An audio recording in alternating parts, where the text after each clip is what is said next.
sama orang-orang yang nggak pelit ilmu gitu. Gua udah di Jakarta, di Surabaya, di Bandung, sekarang di Jakarta lagi. Semua orang yang gue temuin, semua orang yang deket sama gue, semua orang yang ada di lingkungan gue, kayak mereka tuh ngebentengin gue, kayak Tuhan ngasih mereka tuh sebagai benteng gue. Dan alhamdulillah juga tahun kemarin, akhir tahun kemarin bulan September, gue beli rumah. Dan itu salah satu keberkahan yang luar biasa banget.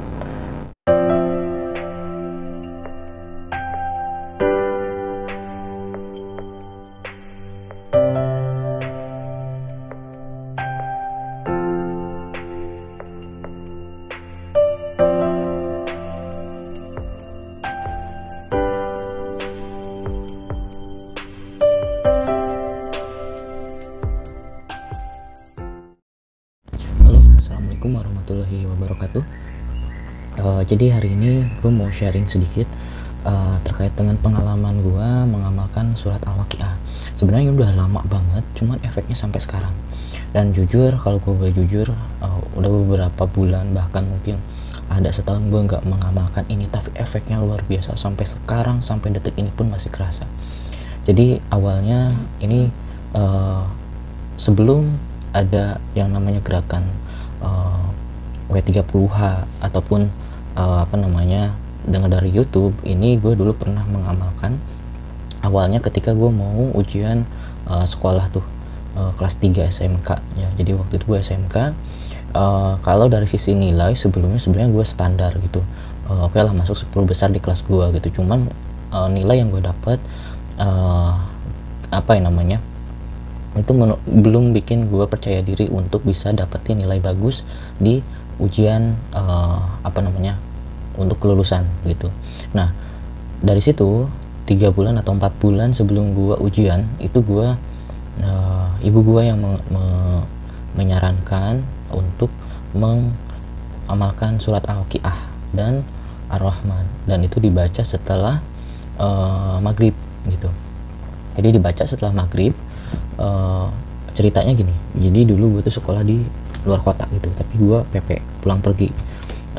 Datang gue jam 6, kemudian sebelum gue masuk kelas, sebelum gue belajar sama guru, itu gue belajar sendiri dulu gitu. Gue baca-baca buku atau pelajaran yang lagi gue fokusin.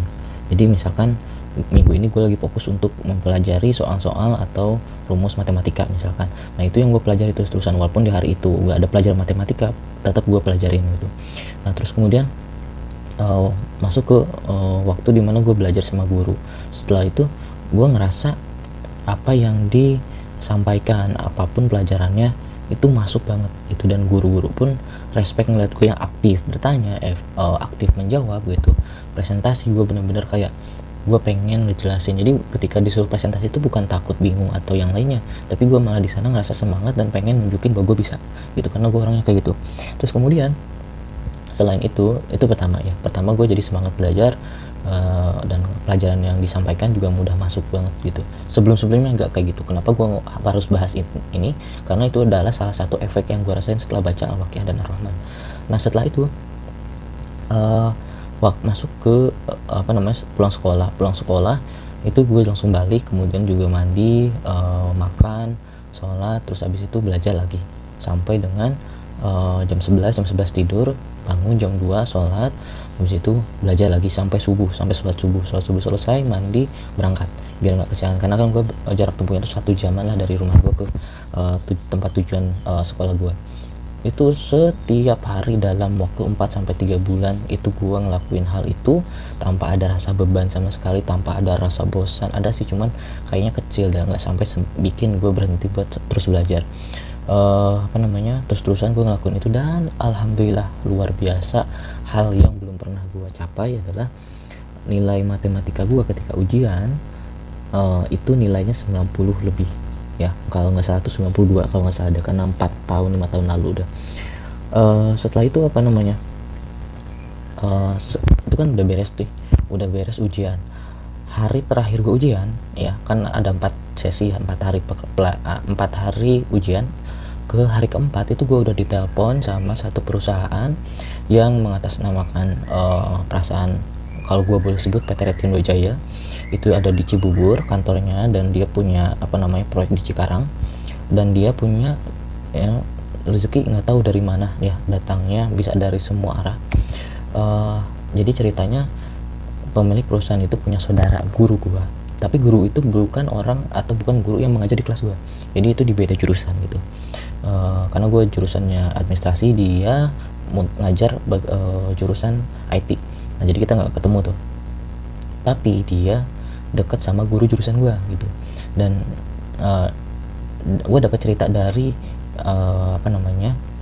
yang punya perusahaan itu ketika gue masuk. Jadi dia ceritain bahwa ada yang rekomendasiin gue adalah guru jurusan gue ke guru IT ini. Mungkin guru IT ini ceritanya gini, dia diminta atau ditanya sama yang pemilik perusahaan ini atau saudaranya buat nyari apakah ada orang yang bisa masuk ke perusahaan dia, dan dia mungkin nyari referensi ke guru-guru lain, dan akhirnya guru jurusan gue merekomendasikan gue gitu, dan merekomendasikan gue. Setelah itu udah gue masuk gitu. Gue udah bilang, gue udah jelasin bahwa gue belum tentu lulus, nilai gue belum kelihatan waktu itu.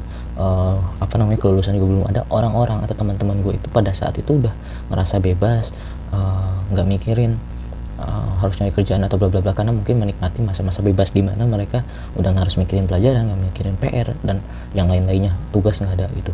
Mereka menikmati dulu. Tapi gue di sana langsung ditembak sama Tuhan, sama Allah Subhanahu Wa Taala, dikasih lowongan kerja, ditawarkan. Gue nggak nyari, tapi malah orang itu nyari gue, dan akhirnya gue ke sana tanpa ada interview atau apa-apa, hanya wawancara biasa gitu, hanya wawancara alamat, kemudian kayak riwayat hidup dan lain-lain lah, nggak sampai kayak tes apa, enggak.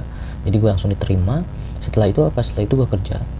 Gue belum cerita apa kerjaannya adalah jadi guidesman. Jadi dia translate orang, karena PT Retindo Jaya ini bergerak di bidang konstruksi. Jadi dia punya jasa membuat gedung-gedung mau itu hotel, apartemen, factory ataupun office gitu. Nah waktu itu proyeknya di Cikarang, dan dia punya klien orang luar negeri gitu. Nah dia nggak bisa bahasa Inggris, nah jadi dia butuh orang yang bisa bahasa Inggris. Gue nggak tahu gimana, gue nggak tahu apa yang jadi pertimbangan, karena gue nggak bisa bahasa Inggris waktu itu di sekolah. Nilai gue pas-pasan, kemudian juga gue belum bener-bener baca pun mungkin salah gitu, apalagi ngomong gue jangankan pasif, pasif, ngomong kayak ngeja aja udah susah banget gitu. Tapi gue nggak tahu pertimbangannya apa, tapi dia ngerekomendasiin gue, dan akhirnya gue kesana maksain. Dalam arti gue positive thinking, gue pasti bisa, karena sebelumnya apa yang gue nggak bisa tapi gue pelajarin dan gue usahain, gue doain, alhamdulillah ada hasilnya. Dan gue yakin ini juga gue pasti bisa, dan alhamdulillah gue bisa sampai ngeberesin itu proyek sampai akhir proyek beres gitu. Jadi kalau misalkan gue di tengah-tengah proyek gue di cut, mungkin gue bisa dibilang gagal gitu. Tapi ini enggak, gue langsung gue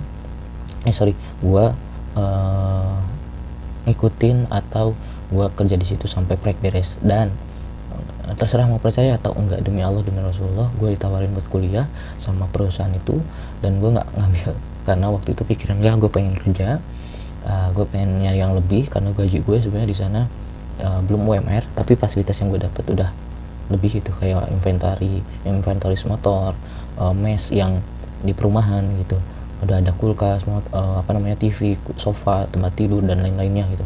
Udah nyaman pokoknya, udah bukan kontrakan, mes ini di perumahan gitu. Nah habis itu gue keluar, dan akhirnya gue masuk ke perusahaan baru yang dimana posisinya jauh banget, dan sebenarnya tidak membutuhkan keterampilan khusus untuk masuk ke sini, untuk masuk ke perusahaan tersebut. Gue ngambil dari nol, gue mulai dari nol, benar-benar dari nol. Bahkan gue gak bilang sama keluarga gue bahwa gue kerja di tempat itu, kerjaan gue seperti apa. Gue ya udahlah, karena gue butuh uang, udah gue kerja di situ. Dan alhamdulillahnya dalam singkat waktu, ya gue persingkat aja ceritanya, dalam waktu 4 tahun di perusahaan ini, gue naik 5 kali promosi. Mohon maaf, bukan gue sombong ataupun yang lainnya, tapi ini adalah salah satu keberkahan yang gue rasain sampai sekarang. Dulu gue bacanya, ngamalin surat Al-Waqiah dan Ar-Rahman setelah maghrib itu 4 bulan terakhir ketika gue mau ujian. Dan setelah gue kerja itu gue stop, beneran gue stop. Karena ya gitu, manusia gitu, ketika kita udah dikasih apa yang kita mau, ketika kita udah capai target yang kita inginkan, ya gitu, lupa bersyukur, malah tidak, amalannya malah hilang gitu. Tapi efeknya sampai sekarang gue rasain, gue dideketin sama orang-orang yang nggak pelit ilmu gitu. Gue udah di Jakarta, di Surabaya, di Bandung, sekarang di Jakarta lagi.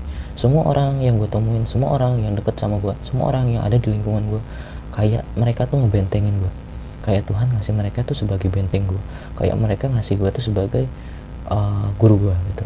Jadi gue belajar dari mereka, sehingga apa yang gue inginkan, apa yang gue pelajari itu cepat gue pahamin gitu.